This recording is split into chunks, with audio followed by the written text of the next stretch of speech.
You know what? I should take a picture of you really quick, and that should be the thumbnail.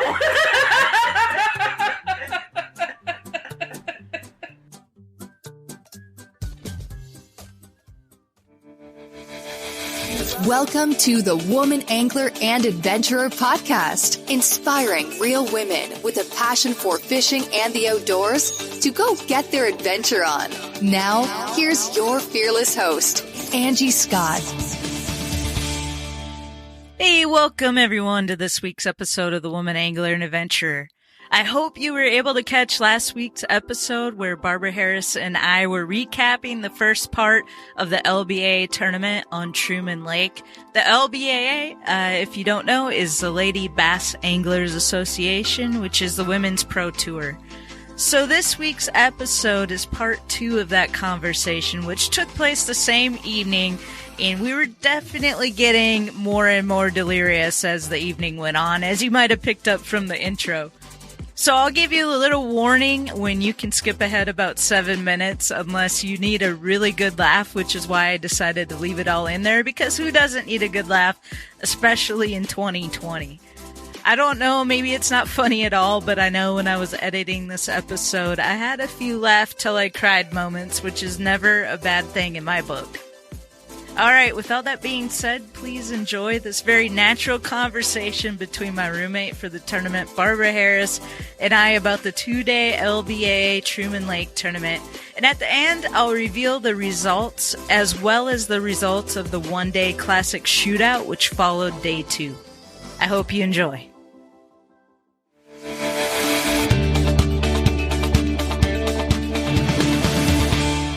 Day 2. Oh my. Let's just forward to that because day 1, I mean, let me get a blanket.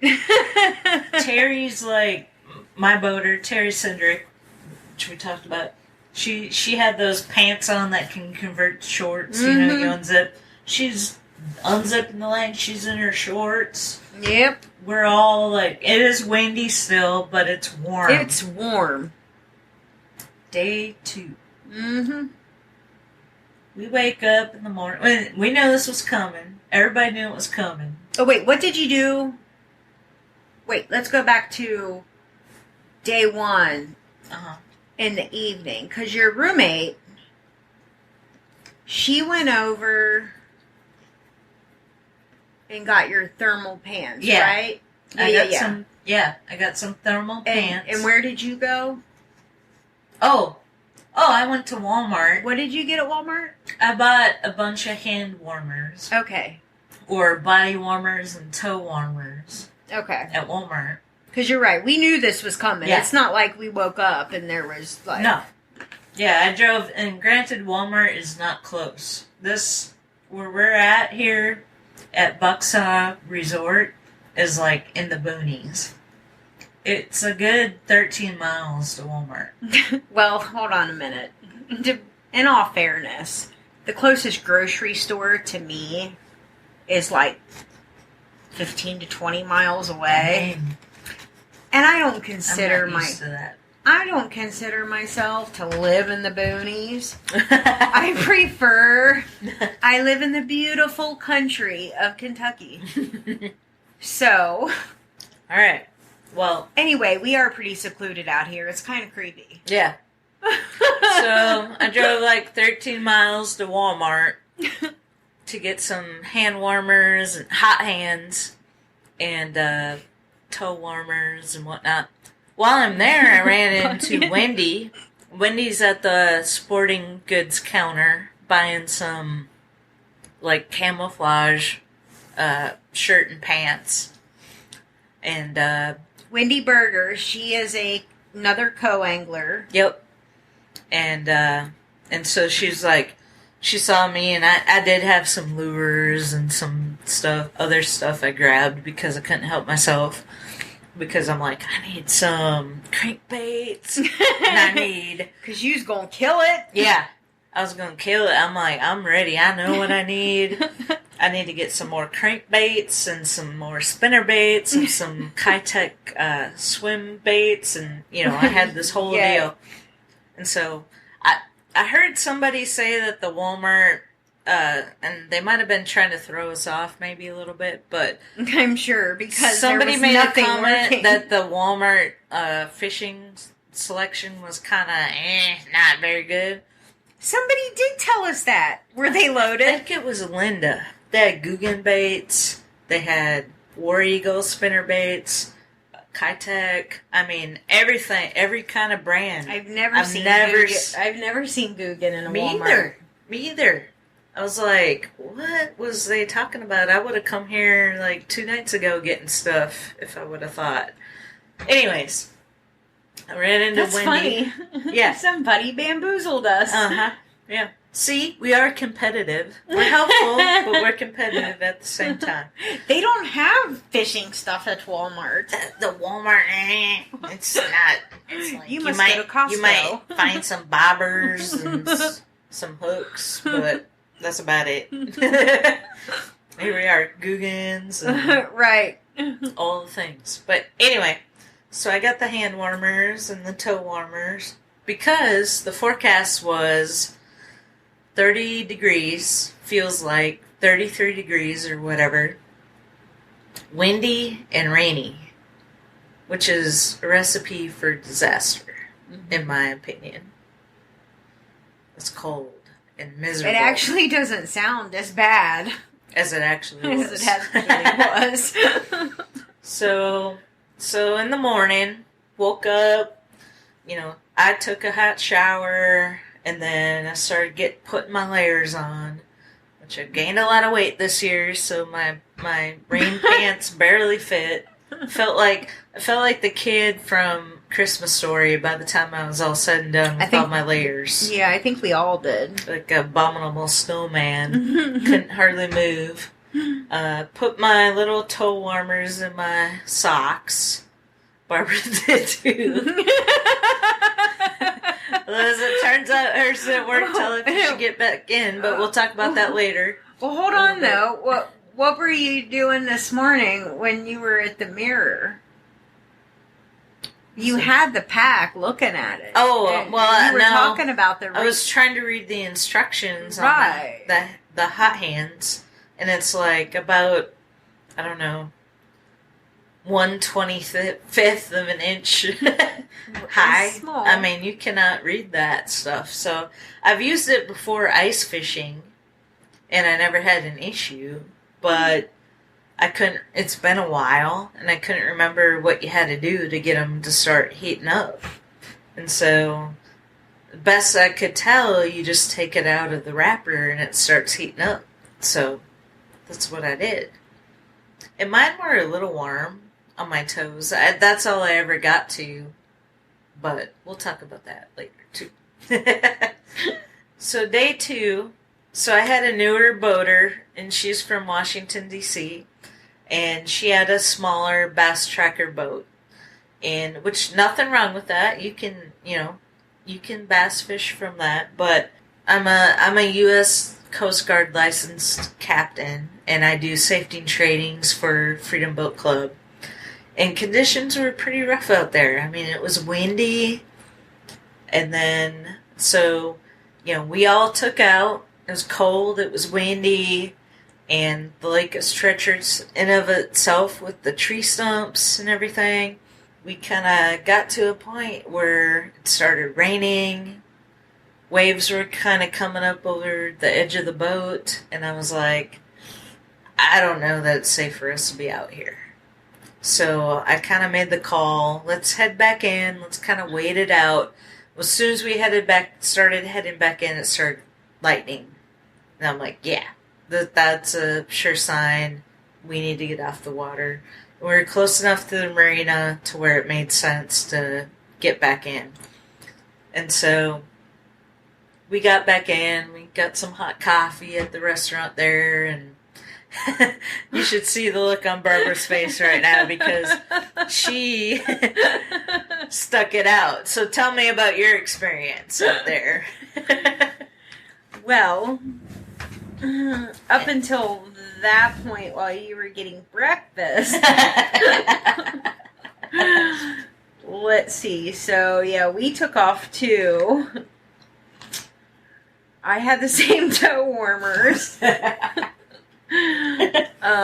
we didn't properly, apparently, read the instructions before we applied them. And the same hand warmers. And, so, I mean, take off. I remember my boater saying we took off at exactly 7:28, which was actually almost 15 minutes later than we took off on day one, because it wasn't sunny, and it was starting to spit rain and super cloudy, like thick cloudy. And so we were about 15 minutes later, and I mean, we were wet, quick, and freezing cold. And so by the time that it started to storm, I mean, we were all already miserable. So when the lightning started, I guess by that time, Angie's already ordering breakfast and getting coffee. And so me and my boater, who was Terry Bittner, and then it was another boat showed up back there, not fishing. We weren't fishing. We stopped fishing as soon as the lightning showed up. And another boat showed up who was Deanna Lavorne and a lady named V. And then Noella showed up as well. But we were all back there not fishing. We were just back there for safety. It was the safest place to be given the conditions. And so we're all waiting it out. And I'm thinking that were not fishing for about an hour. My issue back there was the fact that, so I'm just going to throw this out there because there is not like fishing women or hunters or women in the outdoors that have not had this conversation. So it doesn't really matter whether you're women listening to this or men who have women in your lives that are in the outdoors, or if you're women thinking of getting into the outdoors, at some point you're going to come across this conversation. So let me just say, like, men totally have it lucky. Like, you're going to come across situations where you're on a boat and, like, you just got to do your business. And I got to give it up to Mickey Wolfenberger because, like, she taught me something I've never done on the boat before in my entire life. And I have been on the boat since I was 13, something like that. And I got, like, perfect at peeing in a red Solo cup. Like, a lot of the women carry around big buckets, and I'm like, I pee in a red Solo cup. So I can pretty much pee in anything anyone's got. And on day one, I look up to Mickey, and I'm like, hey, Mickey, where's your pee cup? Or bucket, or, well, whatever you got, because everybody's got something. And she turned around to me on day one, and she's like, what are you talking about? I'm like, no, really, Mickey, I gotta pee. Where's your stuff? And she's like, no, really, I don't have anything. I'm sorry. She's like, you just gotta hang it over and go. And I know a lot of women do that, but they usually have options, Mickey. So, yeah, so she had to literally teach me on day one how to hang it over. Which, thank you, Mickey, because for day two, which is the day we're talking about, I had to figure out in that storm how to get out of my clothes without getting my under layer, my base layer, keep it dry so that I didn't go into like hypothermia, and still pee over the side of the boat. So I had a poncho. We got the top layer off. This was a group effort in front of a crowd between me and my boater, and I was able to get, so just make notes if this ever happens to you. Keep a poncho on the boat in case you have to do this. Like this in the wind, in the rain. In the wind, and in try the to rain. Stay dry. And it's cold. So you don't die. Right. Because I'm telling you, without the poncho, I can't even imagine. A trusted friend, like without all of the working parts, I don't know what I would have done. I would have had to have come in early because I would have been soaked underneath too. So we had the poncho on. I got out from under my top layer jacket. I'm just open with everybody. And then we folded it up so that the underneath didn't get wet. I came out from my bibs and everything else. And so my boater, bless her heart, Terry Bittner, I love you, girl. She's like, here, let me grab a towel and let me wipe down the side of the boat. So I didn't just like slip right into the water, off the side of the boat. So she was like, wiped it down. She's like, okay, hurry up. Because it would have just gotten wet. Yeah, because it was so rainy. It was so rainy. Yeah. And so as soon as I set my butt on the side of the boat, because it was so windy, poncho, because it doesn't really have like anything on the side, starts blowing away. So the poncho's barely covering me, and she doesn't want everything, including like my skin, to get frozen. So she just bear hugs the poncho to my skin while I'm trying to pee over the side of the boat while the other boats are around us. And, I couldn't pee. Yeah. So... pee shy. Right. It was weird. Everything just was like... You had an audience. An audience. We were laughing. It's windy. It's raining. You got somebody bear hugging you. Yeah, it was really cold on my butt cheeks. It was just didn't happen. It was an experience. You have these certain little moments on the boat where you and your partner are just never gonna forget. Yeah. Seriously, the more you fish with Terry, the more with your Terry Sindrick, the more experiences of those you will have. Oh yeah. Everyone. Sure. Yeah, the more you fish with Terry, you'll have so many funny experiences because she's just one of those people. Right. Me and Terry Bittner probably won't forget that. Right. But, that's also part of the fun of it. That wasn't fun. A lot of other ones are. Little sidetrack. So, back to Wednesday when we had that meeting. Very first thing was I had a new members meeting. So, there were only 3 of us. And Cassie, who was leading the meeting. Cassie Hall. Yeah. Mm-hmm. So, and she probably won't care that I share this. Mm-hmm. But...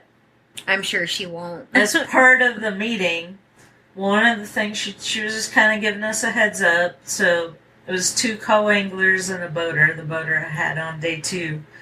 And she was just kind of giving us the lay of the land and being like, this is what you need to know. This is what you can expect. This is what you need to prepare for, whatnot. So one of the things she brought up was going to the bathroom. These are important issues. They are. This is real life stuff. Yeah.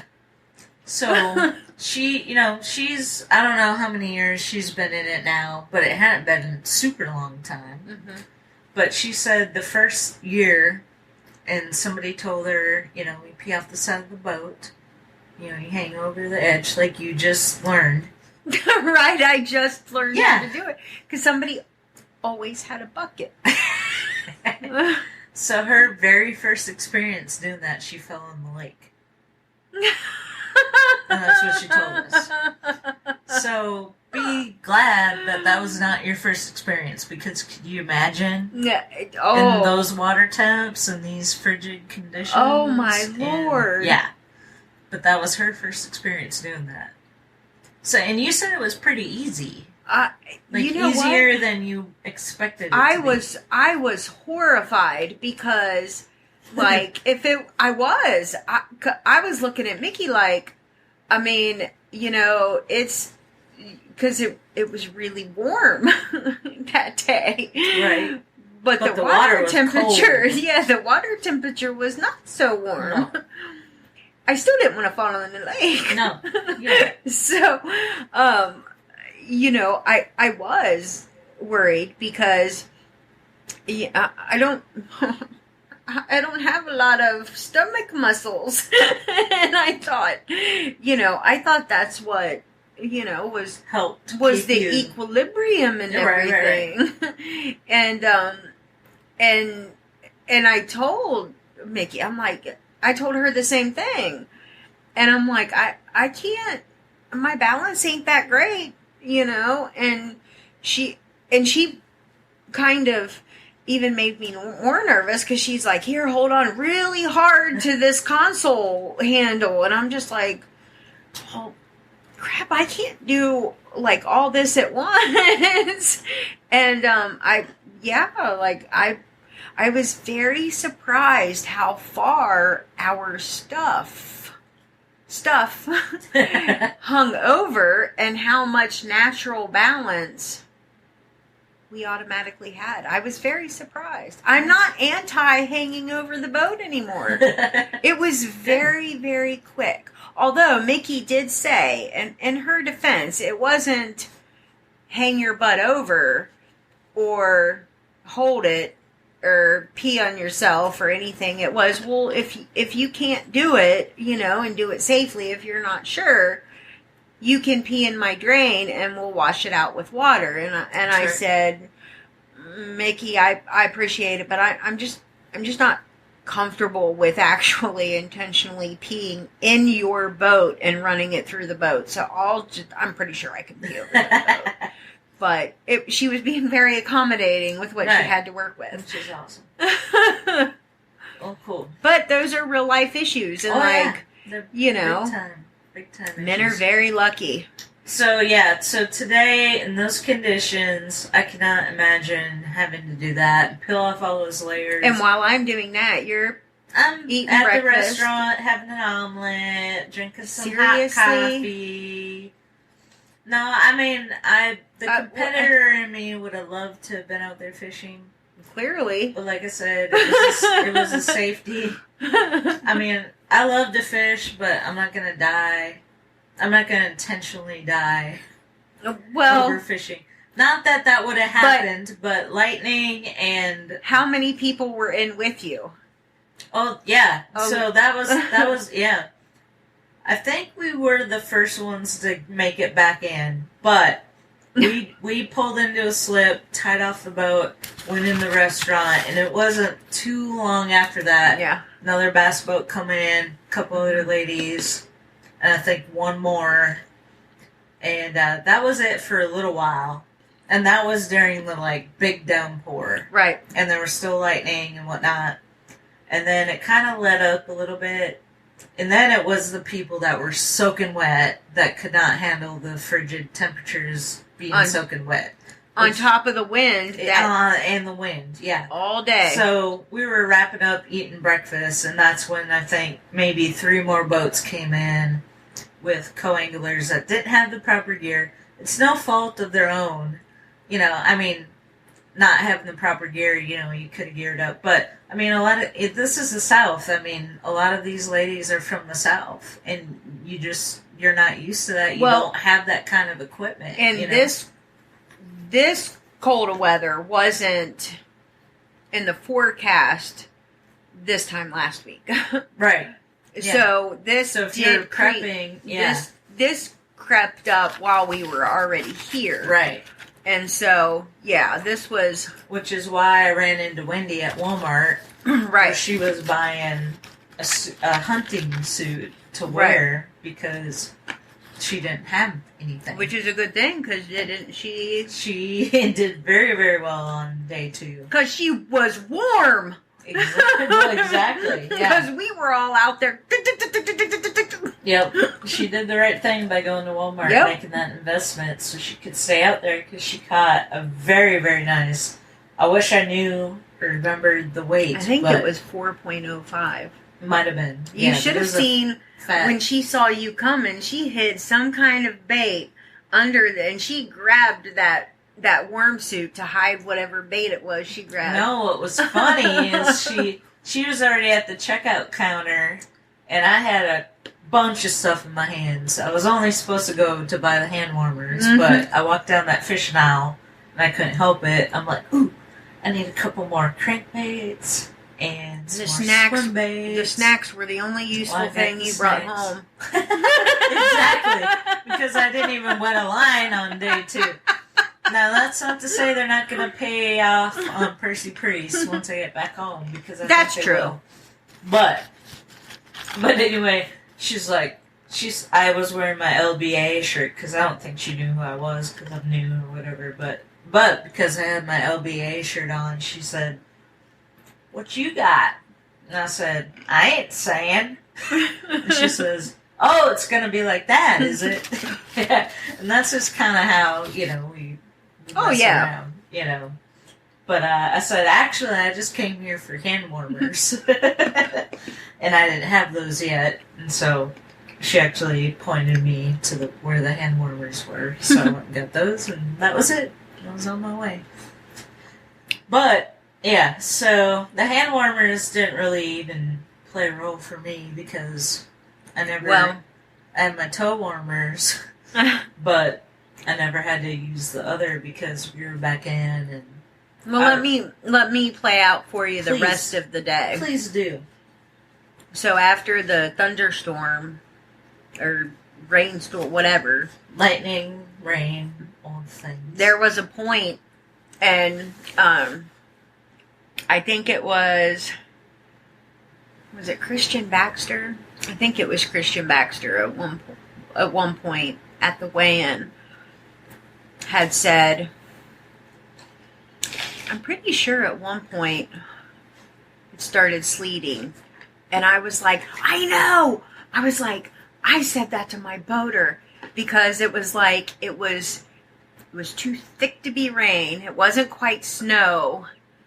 And it wasn't ice. I was like, it was that cold out. It really did look like it was starting to sleet.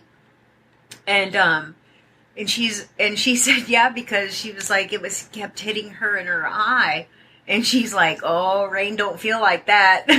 And so we were joking about it. And it didn't last like that for very long.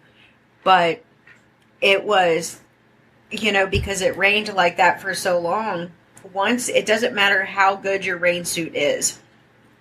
One of the things that I always say, and it doesn't matter if I am talking about the clothes that I'm wearing, the rain gear, the fishing line, the fishing poles, my baits, I always say, trust your gear.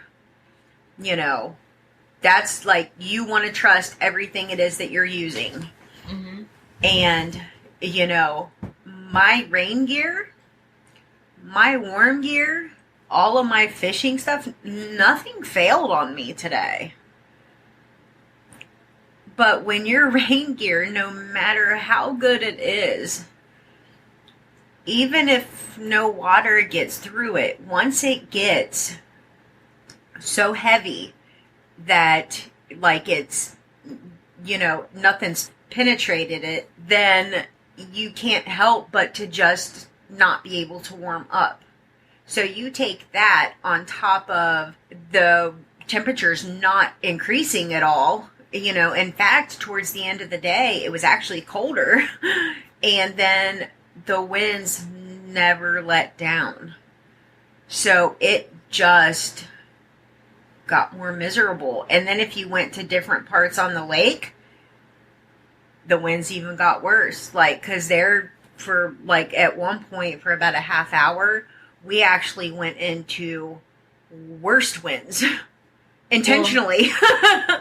From billion-dollar ad budgets and arena naming rights to tens of thousands of retail locations, big wireless providers spend big to appear like they're your only option. How do they afford it all? That big bill you get at the end of every month. Mint Mobile had a different idea. Instead of brick and mortar overhead, Mint Mobile is online only. What does that mean for you? A whole lot of savings, because wireless plans from Mint Mobile start at just $15 a month. That's unlimited talk, text, and data for just $15 a month. You'll save enough that you can get a brand new rod and reel for the upcoming season. For anyone who just hates their phone bill, Mint Mobile offers premium wireless for just $15 a month. All plans come with unlimited talk, text, and high-speed data delivered on the nation's largest 5G network. You can use your own phone with any Mint Mobile plan, and you can even keep your same phone number along with all of your existing contacts. By going online only and eliminating traditional costs of retail, Mint Mobile passes significant savings on to you. Switch to Mint Mobile and get premium wireless service starting at just $15 a month. To get your new wireless plan for just $15 a month and get the plan shipped to your door for free, go to mintmobile.com/waypoint. That's mintmobile.com/waypoint. Cut your wireless bill to $15 a month at mintmobile.com/waypoint. And no matter how much gear you have on all over your body, and when you're fishing, you have to have your hands exposed so you can feel the bite and you can, do the things you're supposed to do. And when your hands are exposed to that wet, cold wind, I mean, I don't know how you didn't get frostbite or something in those conditions. Me neither. Honestly. Well, I thought everybody was in the same situation as me. I didn't know, I didn't know that I was the exception and not the rule. I mean, I knew that everybody's hands were cold. I knew that we were all actually freezing. And I knew that everybody's hands were still freezing. But I didn't know that my hands were close to hypothermic and everybody else's hands were just cold. Yeah, I just didn't understand until I came back to the hotel room, what was going on and really what was different, because I made several observations on the water between the difference in me and my boater, but I couldn't really put it all together. But I had noticed when she would stop fishing and we would go to move a spot, or something, and she'd sit down in front of the wheel, she'd put her hands into her pockets and she'd be like, oh, and she'd, you could tell, it was so comforting to her, she'd almost cross her eyes and she'd be like, oh, that feels so good. And she was talking about her hands because she had hand warmers. She had the same hand warmers as I did, but mine never felt that good from not even from when I first put them on 4 hours before.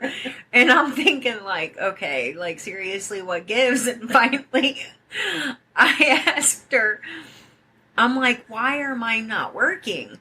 And so she was like, well, sometimes I like to, or sometimes you have to rub them to get them to work. And so All right, so here's the spot I warned you about. If you want a good laugh, keep listening for the next 7 minutes. Otherwise, feel free to skip on ahead. We were exhausted and slap happy apparently at the end of day 2 and just could not stop laughing at this point. Feel free to enjoy or not. Sit back, relax. If there's anything we can do to make your flight a little more enjoyable, please don't hesitate.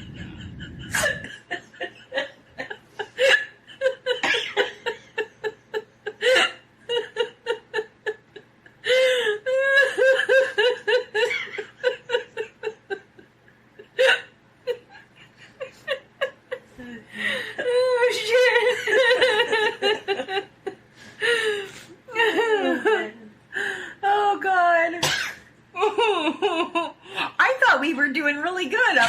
this point. Well, there were a couple moments. You're right. We were doing good.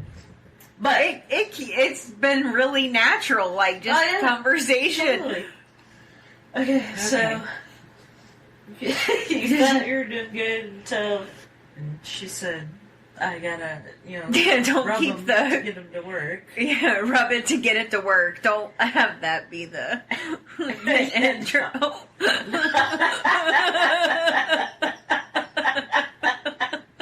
Don't have that be the intro. Actually, that would be perfect. It would be really funny. You know what? That would be clickbaiting, Exactly. but it so works. I'll win some award. Okay, so she said, so she says to me that stop looking at me. Quit. I see you're gonna make me laugh because this was really the conversation on the boat. Okay.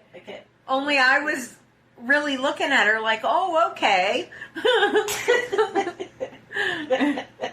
Okay. So she tells me that to make sure that I rub it to make it.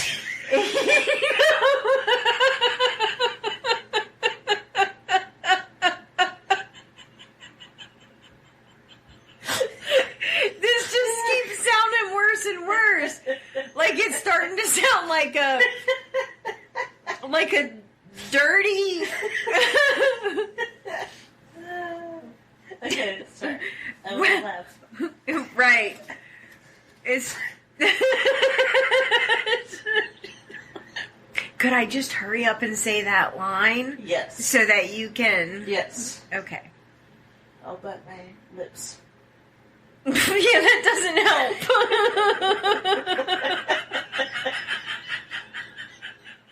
You know what?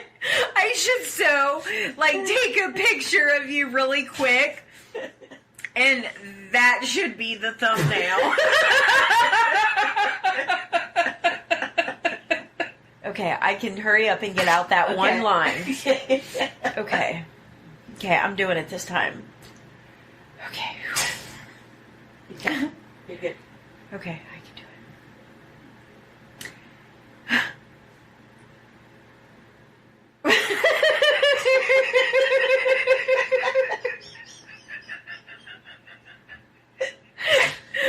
Oh my god! We're delirious. After all this fishing and no catching we've done, we're delirious. So used to it. No, it really is that terrible. You're a terrible human being. What? That you were in here having an omelet and coffee while I'm out there freezing. I'm not that terrible. I'm just trying to stay alive. Well, okay, if you put it that way. I went dying today. I almost did. But that's okay. I was almost nubbins.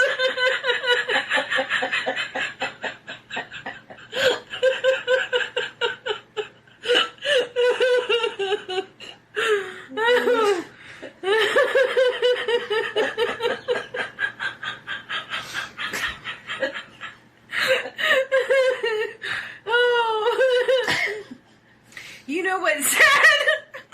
Is I seriously kept trying to use them because I was thinking, well, my hands are so cold that maybe they are working at least a little bit. I mean, when your hands are so cold, you don't know.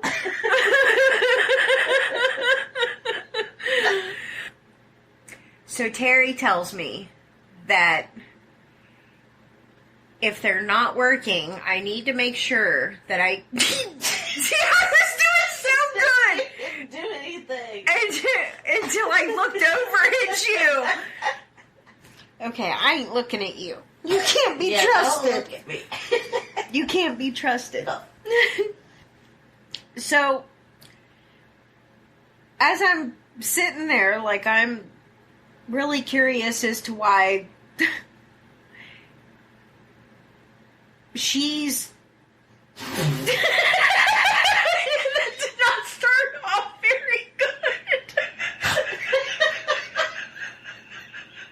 I was so poised to do so good that time. I know. That did not start off good. But I was envisioning myself in the moment and how I was really feeling like...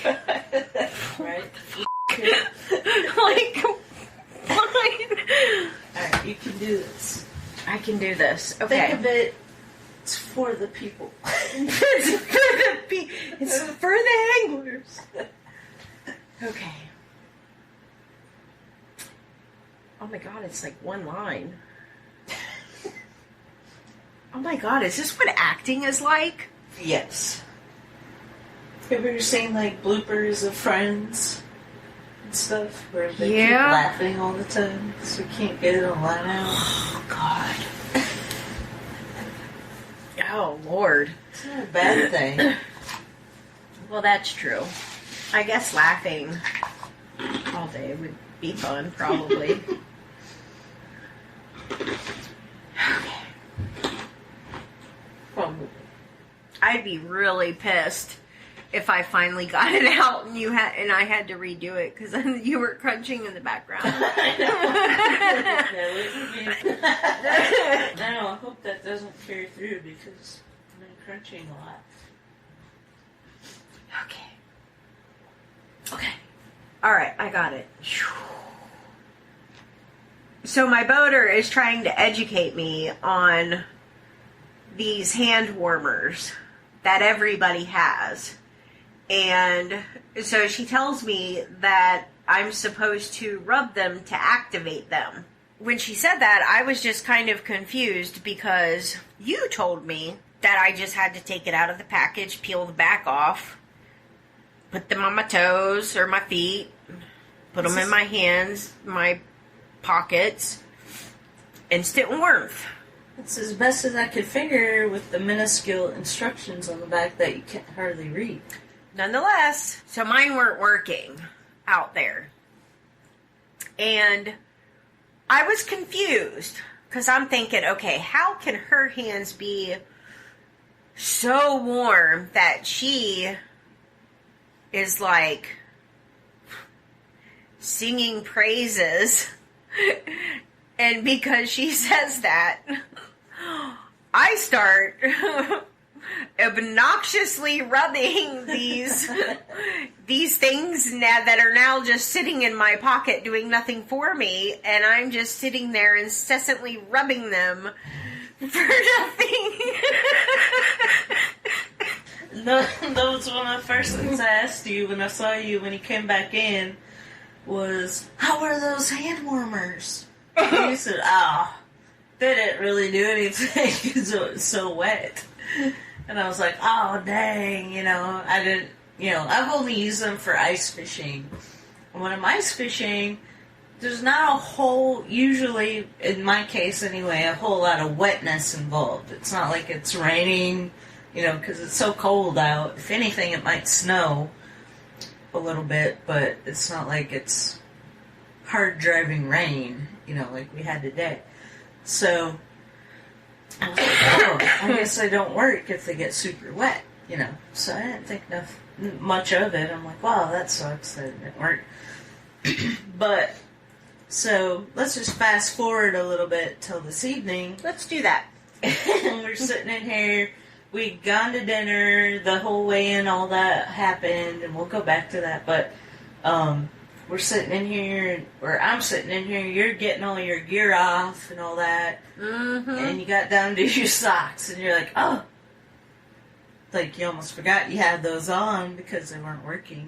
Well, I remembered because it was like I had a bunion on both feet all day. Yeah. But so you peeled the toe warmers off and set them on your bed, and we're talking and whatnot, and we're getting ready to wrap up and maybe go visit some people down at one of the cabins.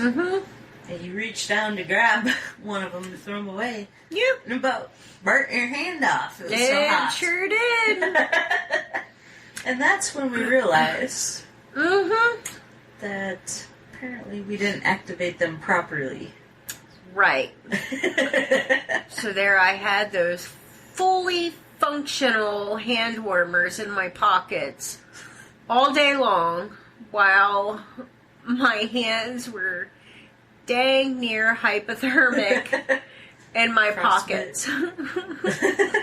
I'm still confused though because I did a little Googling and maybe some of our listeners might be a little more versed in these things than us. I'm sure they are. Because when I Googled it, the packaging, what I found, made it sound like as soon as you open it from the package, that's when it activates.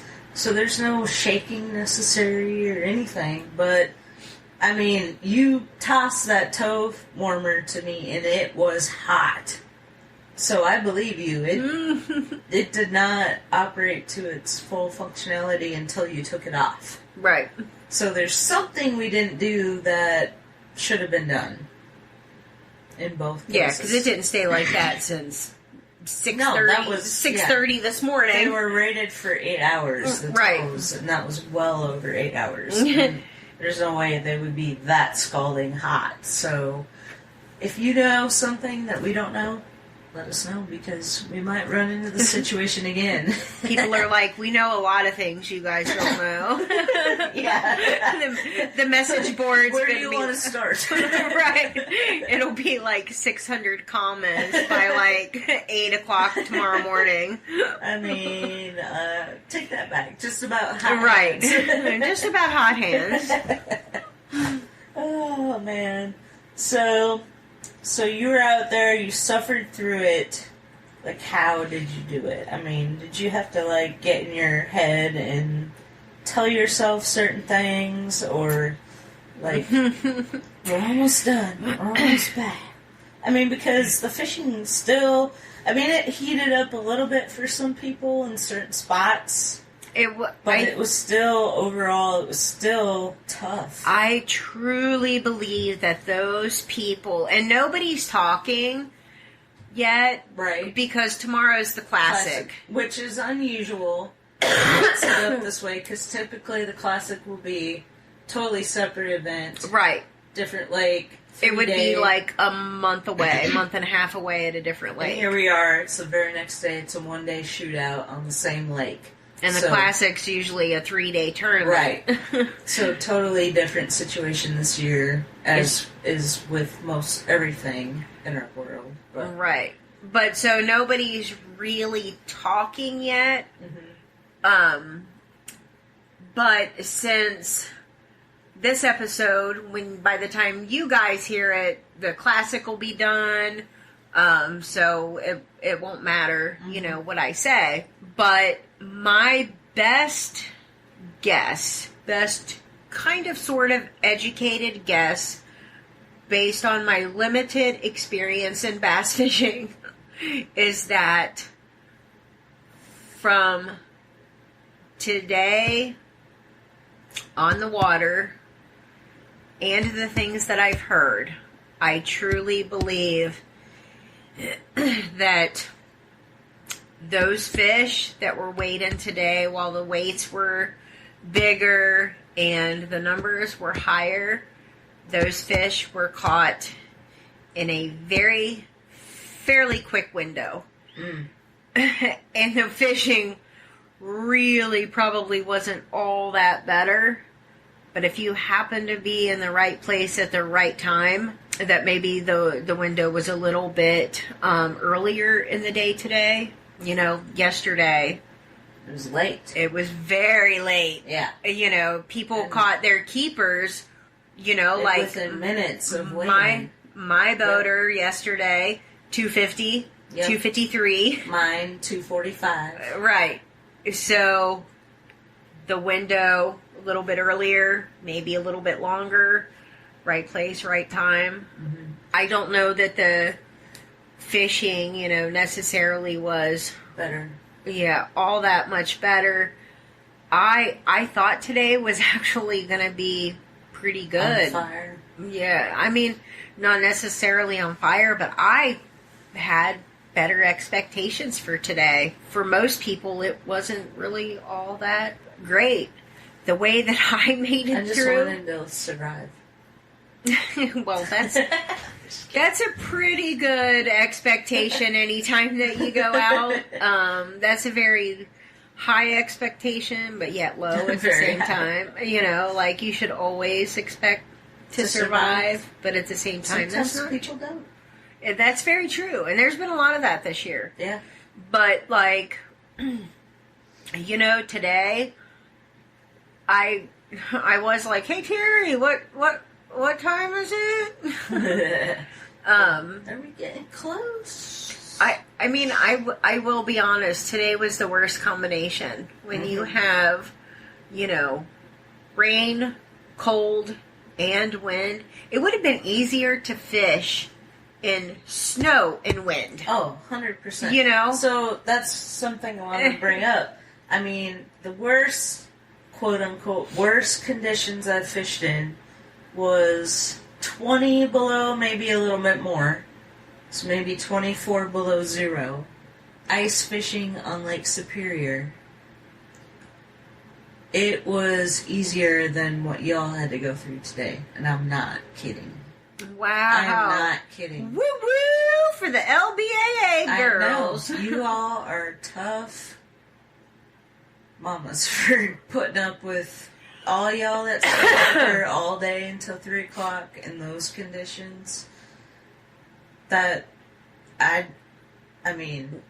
The competition is fierce. Like, you know, I have said it on my YouTube channel, on my social medias. I'm like, you know, just because, like, we're all love and hugs and, you know, all of that, and, like, we do anything for each other, you know, once it's blast off, we ain't friends unless you wave the dip net. Yeah. If you wave the dip net, we'll be friends again, because that means serious trouble. Somebody is sick, injured, boat problems.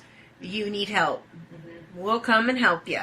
Otherwise, we'll see you at weigh-in. I mean, I'm glad this was my first event, because I know it wasn't the best conditions, and I'm glad it wasn't all sunshine and roses for this tournament, because it showed me how, like, hardcore everyone is. I mean, honestly, It's no joke. I mean, and the majority of these ladies that fish this are from the southern region. So, that being said, it's not like you're from Alaska, Right. and, you know, northern Minnesota, and all Go those where crab you have fishing. harsh conditions. You're from Texas and Alabama and Georgia, where these conditions are not normal. Mm-hmm. Yet, I still don't understand how. Because maybe it's because I don't have the right gear, because, you know, a lot of ladies did have, like, the 100-mile-per-hour suits. Right. And some things, but a lot of them didn't. Mm-hmm. And they still stuck it out until 3 o'clock. In those conditions. I mean, I'm talking, I don't know if we can paint an accurate picture, but, like, harsh winds, cold temps. On top of that, everybody got pounded by rain earlier in the day, so you're already soaked. So imagine being soaking wet, and then having that wind blowing through, and you can't, there's no gloves you can wear. Right. That are you can fish with a bait caster or anything, and feel the bite and whatnot. So now I heard a rumor that there might be some gloves in development soon that I'm heard that excited too. about. So we'll have to kind of keep our eye on that. So that would be exciting. Because we're coming after them after this experience. Yeah. We need will some find gloves. you. We can wear waterproof gloves that we can fish with. We shall promote you, and if you hear this, you come find us, and we will promote you. I might have some connections there, so maybe we can make it happen. But and we'll keep you all posted on that. But yeah, I mean, I am like dumbfounded and in awe, and so you know, a lot of people are like, "Oh, I'm so sorry this was your first event because you know this isn't indicative of how it is." You know, the fishing was bad, the weather was bad, blah blah blah, and I'm like, all right, bring it. You know, I'm gonna come back next year first off, and I'm trying to be a boater, and But I imagine have a lot to learn, and I'm gonna challenge myself on this off season to be ready. But imagine fishing in March in Texas. Yeah, When it's like hopefully beautiful. hopefully, Not like, but even if it's not, like, it's not going to be in the 30s and cold, and unless something really crazy happens. Yeah, exactly. you know. But you know what I think? You know, we haven't mentioned this, so I've got to mention it. And this is actually what I love. Is that I don't know, because I've never been on the boat during bad weather during any type of weather, but specifically the bad weather for the BASS or the FLW. And so maybe some of you ladies who are out there fishing on the back of the boat for any of those tours can drop us a comment and let us know this. But I wonder how the men act in situations like that, because I will tell you how the women are. We were out there in this crazy stuff. We were singing, we were laughing in miserable weather, lightning storm. We were laughing and we were joking. We were acting stupid. I mean, you would have never thought that any of us were as miserable as we were. And trust me, we were miserable. Oh, yeah. You know, and what's crazy is we wanted to get back to fishing, not because we wanted to bring our hands out of our pockets or anything like that, you know, but we were also like, ooh, I wonder if so-and-so's in a place that she can fish, because if she's fishing, she could be making up ground, and, you know, so we're still in a competition, you know, but at the same time, you know, we were still all in good spirits. It's amazing. It's and awesome. Crazy, but it's amazing. Crazy, but awesome. And like I said, I'm still in awe of everybody that stuck it out until 3 o'clock today. And then even beyond that, because once y'all got in, the weigh-in, you're still in your gear that you wore all day long. And the wind was still whipping through the pavilion where the weigh-in was set Yeah, up. didn't you try to get behind me? Well, I was... Well, a couple of us, but... In my defense, yes, I'd been in for a while. And several hours. But I had also stripped down to just a regular pair of pants and a ball cap That's true. jacket. Okay. Sure. And so... I'm like, oh, I'll be fine out there, you know, it's not as cold because I'm not And you're like, wet, oh my and gosh, that's why I water. came in. Yeah. And then I get down there and I'm like, oh my god. I could just feel the wind like ripping right through my pants. Why'd I come down the way in? I was like, why did I take my thermals off? Why did I, you know, I should have just, you know, I dried stuff out. I should have just put it all back on before I went down there. I guess I didn't realize how cold it was. It was special. Goodbye, Clinton, Missouri. Thank you for the invitation. Hello, Texas. No, but it was awesome. It was an awesome first experience despite everything, and we're so glad that you decided to jump on board. I'm excited for next year. Like I said, I'm going to try to be a boater. And, well, I should say try. I'm going to be a boater. I'm going to put in the work. And that's amazing. takes guts. It's a big, I get it. And observing the boaters, I'm like, wow, they are no joke. They're no joke. And I don't want to be a joke, so. I just mean, like, when it comes to competitiveness, like, just the mental attitude, like you saw. You know, like, they're serious. I mean, as hard as the fishing has been this week, like, Terry, for instance, Terry Sindrick, like, she's been out there pre-fishing as much as allowed, you know? And, I mean, I'm talking from morning till when you have to come off the water. She's been out there and there's been no bite. Sun up, sun up, sundown. Or very little bite. And she's just been out there pounding it, trying to figure it out. And that's what it takes. I mean, you can't. I think a lot of people that aren't here to see it, I think might underestimate what the ladies on this tour do. I think that they would be shocked before the tournament if they just observed how much work these ladies put in. I mean, like, they don't have to show up in practice. No. You know? But they all show up. And there's the first available day that they're allowed to practice after off limits. Yeah. And sun up to sundown. And there's not a lot of posting, I don't want to say bragging on social media about it. But they're grinding because they don't have time to post on social media. That's true. They're out there grinding sun up to sundown. And I'm not trying to take away from those that do post on social media. All the more power to you. Maybe you don't need as much sleep or something, but like, they don't get credit for the amount of work that they put in. It's very much behind the scenes, undercover kind of stuff. Well, and a lot of them, like, you know, they don't want to post a lot of pictures because they might have something, you know, like here, there's a lot of trees, but they don't want anybody to see anything in the background that could be identifying, you know, and, you know, that sounds kind of crazy, but it's not. Yeah. You know, it's really not. There's a lot of identifying things on different lakes that, you know, could seem minute, but they're not. You know, like, if people are really looking, would somebody do that? Maybe. Yeah. You never know.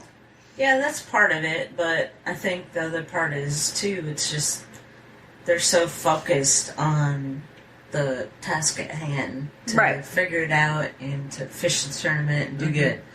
And so that distraction of, you know, showing, hey, this is what I'm doing on social media, that just doesn't come into play. Right. Well, and some pictures that do come out usually will come out later. Yeah. Yeah. Exactly. And that's you know, that's cool, but they're just that busy during the tournament. It's impressive, and I hope to live up to that kind of dedication. You will. There's nothing that you've ever done in your entire life where you haven't had that type of dedication, so, you know, you're going to do it. Yeah. So everybody stay tuned.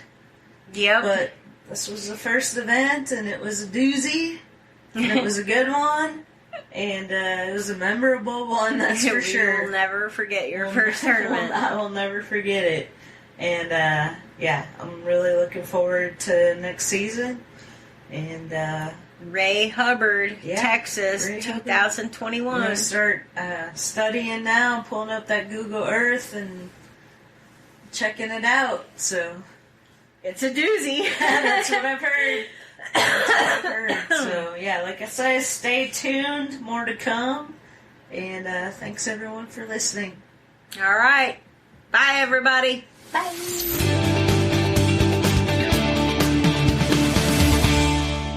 Oh, man, that was a doozy. If you hung in there, well, hats off to you. Hey, speaking of hats, I need to follow up and check in to see what's going on with the Woman Angler and Adventurer hats I ordered. If you're in our Facebook group, you might have seen a post about that. I did reach out to get some ordered, and I just haven't heard back, so I need to check back in on that. Anyway, for the final results of the Truman Lake tournament, Alyssa Johnson took home first place in the pro category with the total weight 10.68 pounds, and Wendy Brown, whom I ran into at Walmart getting those warm clothes for day 2, paid off because she took home first place in the co-angler division with 7.71 pounds.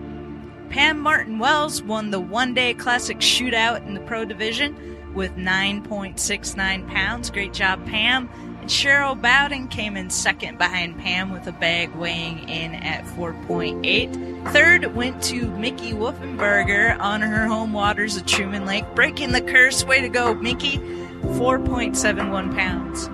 Then in the co-angler category, Penny McCurdy took home first place in the co-angler division with 5.48 pounds. Way to go, Penny. I know it's not easy being in the back of the boat, but you pulled it off. And she was followed up by Cassie Hall and Brianna Wise, who came in third. Big congratulations to all of the anglers who fished Truman Lake. Whether you wade in fish or not, you have my utmost respect for just being there, because it was tough. As I said, I have a lot of work to do to get ready for Ray Hubbard in March as a boater, and I'm already super focused. I'm on day 8 of my first whole 30, and I started weightlifting this week, getting in shape and building up my core so I can sustain all those practice days, as well as tournament days, of course. I also got a Lance truck camper, just like previous guest Kayla Jacobson. We're really excited about having that on the road with us so we can eat healthy and sleep in our own bed and bring the dog Sophie. Sophie has her own Facebook profile, by the way. If you want to follow her adventures, look her up, Sophie Scott. She's pretty famous around these parts, and now she gets to travel the country with us as well. All right, that's all for now. I got a really cool episode coming out next week, all about the awesome Quest pontoons and what they've got coming in 2021, specifically some awesome stuff for anglers that I'm really excited about, and I think you're going to enjoy hearing about too, so stay tuned for that. For all you northerners, I've got an ice fishing series of episodes that will be launching for you soon as you begin to prep for first ice. So exciting stuff. Thanks again for listening, and stay healthy and safe, everyone.